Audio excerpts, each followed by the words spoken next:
Good morning, children. How are you? I hope you are doing fine. So, if you can see, we are on the last chapter of our book. It's organizing, categorizing, and representing data. We have learned so much in the whole year. We have finished one Cambridge book, okay? And so, congratulations, children. I know that we have learned about this before. Now, I just want to remind you, if we use an organized way of counting, it will lead to more accurate collection of data. Because if you just count it like this, you can miss out something, okay? But if you count it organizedly, you will be able to get the right number, okay? Now, in page 50 of your Skills Builder book, you can count it, and let's write the correct number of mice in each field, okay? So let's try. In this triangle shape, you have 1, 2, 3, 4, 5, 6. So you have to write here triangle field 6. Okay, I'll just write it down. 6. Okay, and go back here. How about the square field? You have 1, 2, 3 mice. And so it's the square field. You have 3 mice. Okay. Next. How many can you see here? Can you count it all? And write it here. And in this circle, how many can you see? And you write it here. Now, there's a question down here. How many mice all together? Okay. How many mice all together? How many can you see all together? Okay, if you can see, there's a number line down here.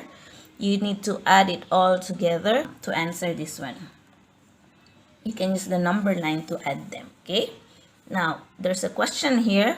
Which field had more mice than the triangle field?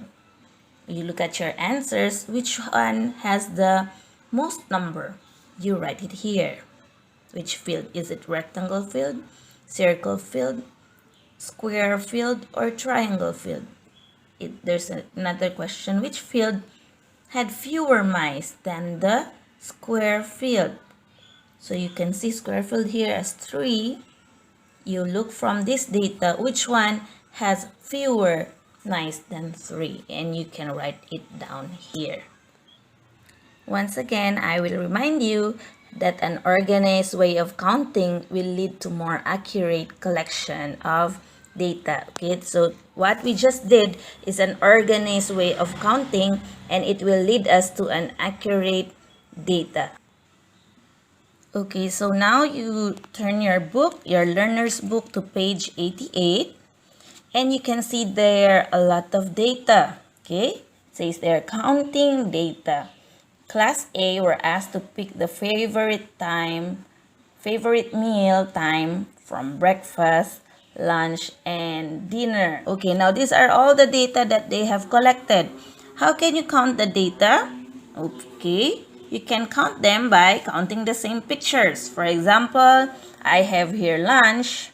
I can count them 1, 2, 3, 4, 5. Okay, we can just count it like that. But again, if we will count it in an organized way, we will get a more accurate collection of data.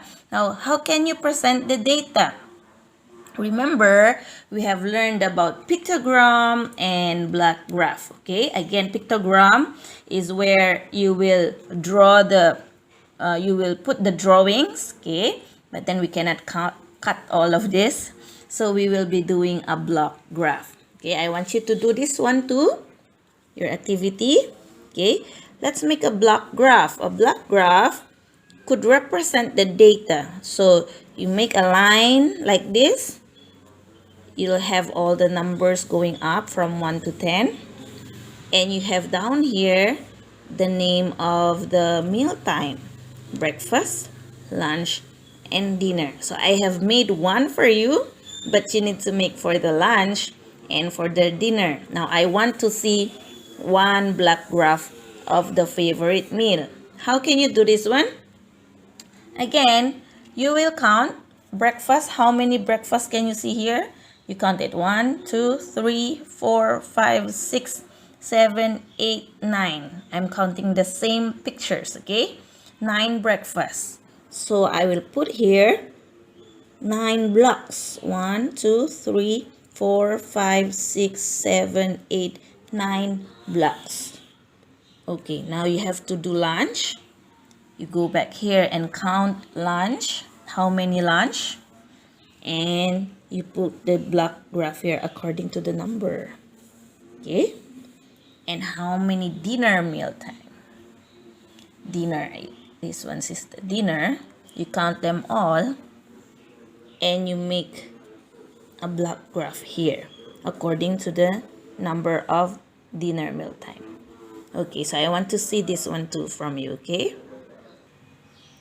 Now, how do we represent data? If you remember, there are so many ways how to represent data. You can use a pictogram, you can use a block graph, and a Venn diagram. We have learned about these 3.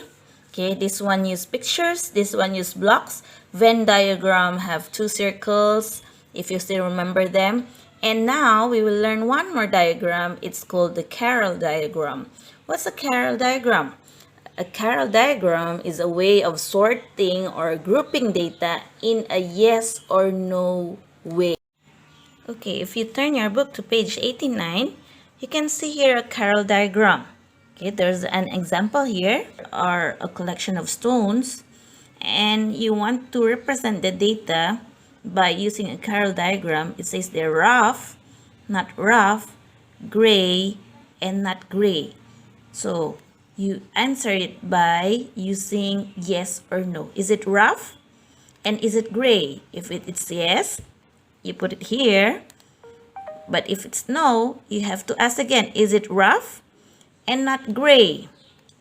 So you put it here. Is it gray and it's not rough? So you must put it here. And it's not gray and also not rough. So you put it down here. So that's the way how to represent data using a Carroll diagram. You have to ask yes or no. Okay, so there's an example here. I have cut some small pieces so you would understand it more. I cut it according to the shapes that you have in the book. Carroll diagram here, it says red and not red. And on the left, it says rectangle and not rectangle. So let's see. How about this one? Is it red? Yes. So if it's red, you just need to find from these two. Is it rectangle? No, it's not rectangle. So this one goes here. It's red and it's not rectangle. Okay. How about this? Is it red? Yes. Is it rectangle or not rectangle? It's rectangle. So we put this one here. How about this? Is it red? No, it's not red. It's not red. So you put it on this side. It's not red. Is it rectangle? No, it's not rectangle. So I need to put it down here because it's not rectangle. How about this? Is it red? No, it's not red. So it must be here or here. Is it rectangle? Yes, it's a rectangle. So it should be up here. Now this. Is this red? No, it's not red. Is it rectangle? Yes, it's rectangle. It should be here. And the last one. Is this red? No, it's not red. And is it rectangle? No, it's not rectangle. So it should be here. If you have an origami paper, you can cut them and do like this. Or if you don't have it, you can just draw it in this page. So those are all the activities that you need to do today. Counting the data, page 50 and 51 of your Skills Builder book. And make a block graph of this, page 88. You make a block graph. And this one, I have shown you how to do it, page 89. Okay, when you are done with all the activities, you may take a picture of it and send it to Miss Grace. Thank you so much. I hope you learned something today and I hope you enjoy doing the activities. God bless you.